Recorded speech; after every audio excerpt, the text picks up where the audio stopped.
Shalom, selamat pagi saudara-saudariku yang dikasihi Yesus Kristus Sang Putra Allah.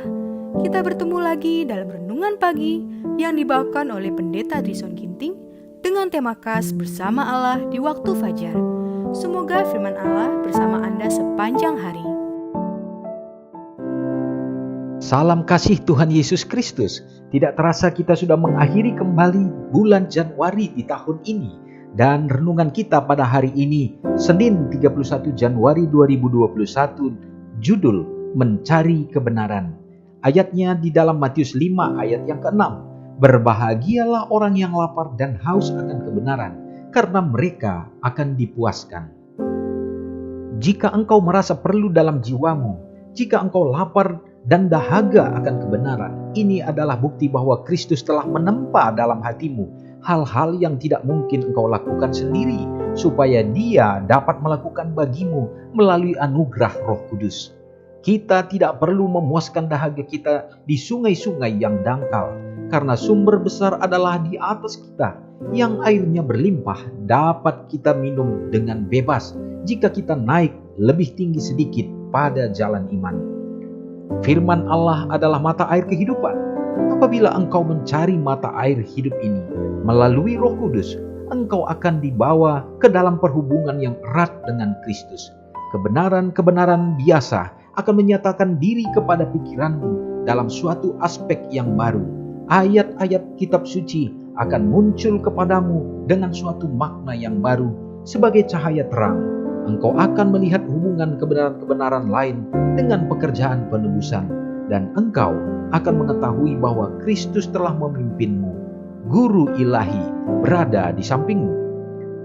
Perasaan tidak layak akan menuntun hati yang lapar dan dahaga akan kebenaran, dan kerinduan yang semacam ini tidak akan dikecewakan. Mereka yang menyediakan tempat di hati mereka bagi Yesus akan memahami kasih-Nya. Semua yang rindu memakai tabiat Allah akan dipuaskan. Roh Kudus tidak pernah membiarkan tanpa penolong jiwa yang rindu kepada Yesus. Roh Kudus membawa perkara-perkara tentang Kristus dan menunjukkannya kepadanya. Jika mata tetap ditujukan kepada Kristus, pekerjaan roh tidak akan berhenti sampai jiwa itu serupa dengan petanya. Saudaraku yang kekasih, sangat indah renungan kita hari ini menekankan satu poin yang penting, bagaimana kita harus tetap mencari kebenaran. Ciri umat Tuhan yang seperti ini adalah orang-orang yang lapar dan haus akan kebenaran, tidak pernah merasa cukup, dan mereka selalu merindukan dan merasa bahwa tidak pernah layak untuk menjadi anak-anaknya. Dan orang-orang seperti ini yang akan mendapatkan tuntunan roh, karena Allah tidak akan pernah membiarkan orang seperti itu untuk menjadi lapar. Tuhan akan membuat mereka untuk dikenyangkan. Itu berarti, saudaraku, pada saat kita merasakan hal yang seperti itu, Roh Kudus sedang mengisi kita untuk kita akan dipenuhi dengan sabda kebenaran itu. Semoga hari ini hubungan kita bersama dengan Tuhan selalu terbina, sehingga kita akan dinyatakan sebagai orang yang berbahagia di hadapan-Nya. Mari kita sama-sama berdoa. Bapa yang bertahta di dalam kerajaan surga, terpujilah Engkau ya Tuhan. Kami adalah anak-anak Tuhan yang lapar dan haus akan kebenaran. Kami menyadari kami manusia yang tidak layak. Dan biarlah kerinduan ini Tuhan selalu bertumbuh dalam hidup kami. Sepanjang hari kami akan selalu memiliki harapan, kerinduan untuk mencari Tuhan saja. Hari ini sebelum kami melangkah untuk melakukan kehidupan kami, ya Bapa, kami merindukan hadirat Tuhan nyata dalam hati kami masing-masing. Sehingga urapan kuasa Roh Kudus-Mu tetap menjadi bagian kami untuk menuntun menuju ke mata air kehidupan yang sesungguhnya, yaitu Yesus Kristus. Ubahkan kehidupan kami ya Bapa. Tuhan, hamba-Mu menyerahkan kehidupan daripada umat-umat Tuhan dimanapun berada, baik di pedesaan, di perkotaan, dalam berbagai macam aspek kehidupan, baik pekerjaan, bertani, berkebun, nelayan, berdagang, berkantoran, dan pengusaha, bahkan usaha-usaha yang lainnya yang dipergunakan Tuhan, sembari dalam menantikan kedatangan-Mu. Dan biarlah Bapa, berkat-Mu akan mengalir, sehingga ada sukacita, kebahagiaan yang akan dirasakan. Bapa, biarlah melalui berkat itu pun umat-Mu akan terpelihara dalam iman untuk tetap setia juga di dalam mengembalikan apa yang menjadi milik Tuhan dan setia dalam menyokong pelayanan pekerjaan Tuhan dimanapun umat-umat-Mu berada.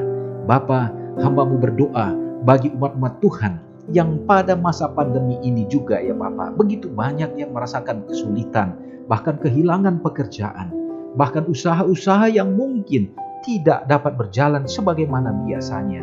Tuhan, kami serahkan ke dalam tangan-Mu. Berkatilah umat-umat-Mu dengan berkelimpahan. Tunjukkan pekerjaan yang terbaik dan berikanlah peningkatan-peningkatan dan bahkan usaha yang berhasil, sehingga melalui semua itu membuat umat-umat Tuhan tetap semakin percaya dan teguh dalam pengharapan mereka. Demikian juga bersyukur bagi umat-umat Tuhan yang merasakan berkat-berkat yang luar biasa, bahkan di masa-masa sulit seperti ini pun umat-Mu merasakan mujizat-mujizat penyertaan dalam kehidupan mereka, bahkan dengan penuh kelimpahan dalam segenap usaha tangan mereka. Tuhan juga memberkati ya Bapa, sehingga iman mereka terjaga dan penyerahan penuh tetap terjadi kepada Tuhan. Bahkan dalam kepercayaan-Mu, mereka juga dapat menjadi saluran berkat bagi sesama. Ya Bapa, biarlah kiranya kasih-Mu tetap menjadi bagian anak-anak-Mu juga yang merasakan sukacita ulang tahun mereka pada hari ini. Biarlah Engkau hadirkan dengan panjang umur, kesehatan, dan juga ya Bapa, tetap dengan roh kesetiaan kepada Tuhan saja. Ampuni dosa kami Tuhan. Doa ini hamba-Mu serahkan di dalam nama Yesus yang sudah menjadi juru selamat kami. Amin. Selamat pagi, Tuhan Yesus memberkati. Ingatlah Matius 5 ayat 13-16. Biarlah kamu menjadi garam yang mengasinkan dan terang yang menyinari kehidupan orang lain. Jangan lupa subscribe, like, dan share ke seluruh dunia.